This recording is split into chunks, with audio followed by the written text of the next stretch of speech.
ওসমান হাদি নামক একজন রাজনৈতিক ব্যক্তি, স্বতন্ত্র পদপ্রার্থী, ঢাকা শহর 8 নম্বর আসনে, 8 নাকি 7, 8 নম্বর আসনে।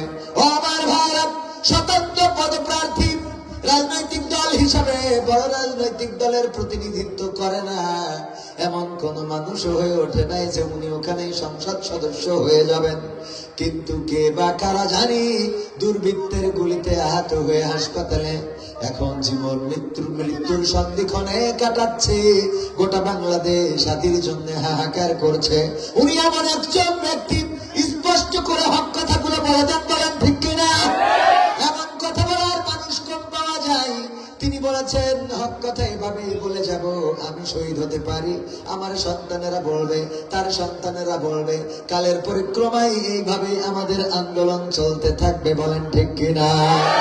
অনেকেই মনে করেন যদি আমরা অমুককে ফাঁসি দিতে পারি, যদি আমরা কোরআনের পাখিকে পৃথিবী থেকে বিদায় করে দিতে পারি, তবে মনে হয় কোরআন বলা লোক বন্ধ, কোরআন বলা লোক পাওয়া যাবে না, কোরআনের মাহফিল বন্ধ হয়ে যাবে। কিন্তু বাংলাদেশ প্রমাণ করে দিয়েছে আল্লাহ রাব্বুল আলামিন যুগে যুগে কোরআনের পাখি প্রেরণ করে দিবে। ইতিপূর্বে যাদেরকে ফাঁসির কাস্টে ঝুলানো হয়েছে, যাদেরকে দেশ থেকে বিতাড়িত করার পায়তারা করা হয়েছে, যাদের বাংলাদেশে রাজনীতি নিষিদ্ধ করার পায়তারা করা হয়েছে, আজকে তারাই যেন বাংলাদেশের নেতৃত্বের আসনে বসতে যাচ্ছে, বলেন ঠিক কিনা? নদীর অকুল ভাঙে, অকুল গড়ে, এই তো নদীর খেলা। সকাল বেলার ফকির তুমি, ধনী সন্ধ্যা বেলা। ও আমার ভারত, বলছিলাম আপন কেউ নয়। হাদিকে যে গুলি করা হলো, ওসমান হাদিকে যে গুলি করা হলো, গুলি করলো কোনো না কোনো স্বার্থের জন্য, কোনো না কোনো স্বার্থের কারণে, হয়তো 2 লাখ 5 লাখ টাকার জন্য, অথবা রাজনৈতিক প্রতিপক্ষকে দমন করার জন্য, অথবা রাজনীতিতে বিজয়ী হওয়ার জন্য।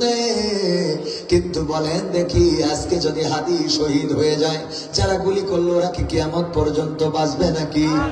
যদি চেয়ার পায়, যদি ওইখানে সংসদ সদস্য অন্য প্রতিপক্ষ নির্বাচিত হয়েও যায়, বলেন দেখি চিরদিন কি ক্ষমতা থাকবে নাকি?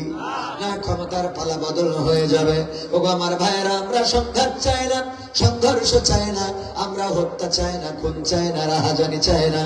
আমাদের এই বাংলাদেশ সাম্প্রতিক সম্প্রীতি যেন বজায় থাকে, সাম্প্রদায়িক সম্প্রীতি যেন বজায় থাকে, দলীয় সম্প্রীতি যেন বজায় থাকে, ভাইয়ে ভাইয়ে সম্প্রীতি যেন বজায় থাকে, আলেম এবং নন আলেম সম্প্রীতি যেন বজায় থাকে, কওমিয়া এবং আলিয়া সম্প্রীতি যেন বজায় থাকে।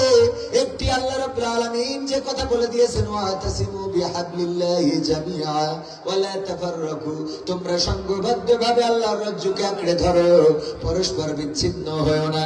আমরা বাংলাদেশীরা বাংলাদেশের জন্য ঐক্যবদ্ধ কি হওয়া যাবে? যাবে। মুসলমানে দ্বন্দ্ব করা চলবে না, সীসা ঢালা প্রাচীর হবে, কখনো তা টলবে না। মুসলমানে দ্বন্দ্ব করা চলবে না, সীসা ঢালা প্রাচীর হবে, কখনো তা টলবে না।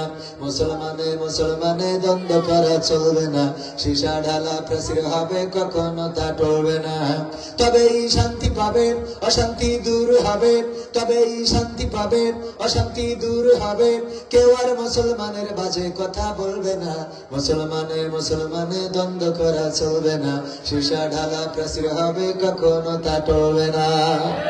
কে আমি, কে বিএনপি, কে জামাত ইসলাম, এটা আমাদের নয় পরিচয়, মুসলিম মরে না। কে আমি, কে বিএনপি, কে জামাত ইসলাম, এটা আমাদের নয় পরিচয়, মুসলিম মরে না। একথা মানলে পরে শান্তি আসবে ঘরে, একথা মানলে পরে শান্তি আসবে ঘরে। কেউ আর মুসলমানের বাজে কথা বলবে না, মুসলমানে দ্বন্দ্ব করা চলবে না, সীসা ঢালা প্রাচীর হবে, কখনো তা টলবে না। মুসলমানে দ্বন্দ্ব করা চলবে না, সীসা ঢালা প্রাচীর হবে, কখনো তা টলবে না। মাযহাবের লড়াই যদি চলে, শান্তি আসবে না রে ভাই কোনই কৌশলে। কওমিয়া আলিয়ার মাঝে লড়াই যদি চলে, শান্তি আসবে না রে ভাই কোনই কৌশলে। ঐক্যবদ্ধ ভাবে থাকলে শান্তি পাবে, ঐক্যবদ্ধ ভাবে থাকলে শান্তি পাবে, এছাড়া শান্তি পাবার রাস্তা কবু মিলবে না। মুসলমানে দ্বন্দ্ব করা চলবে না, সীসা ঢালা প্রাচীর হবে কখনো তা টলবে না। রাজি আছেন? মুসলমান ঐক্যবদ্ধ কি থাকা যাবে? দল মত নির্বিশেষে এক আল্লাহর জন্য, আল্লাহর কোরআনের জন্য, আল্লাহর নবীর জন্য এবং ইসলামের জন্য ঐক্যবদ্ধ হওয়ার দরকার আছে না নাই? আল্লাহ আমাদের সবাইকে ঐক্যবদ্ধ থাকার তৌফিক দান করুন, বলেন আমিন।